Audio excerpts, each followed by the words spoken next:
සසඟ කරවන ප්‍රේමයක්.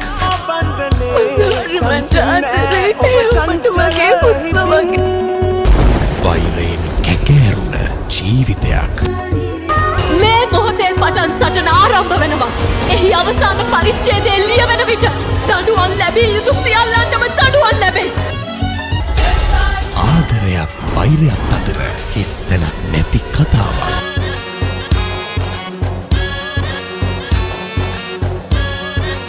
මොකද මං නාග කණ්ඩායම පාවඩුසේ. අපි දෙන කවදාවත් එකතු වෙන්නේ. අනන්ත වංශයේ නාග රජනිය අනන්ත.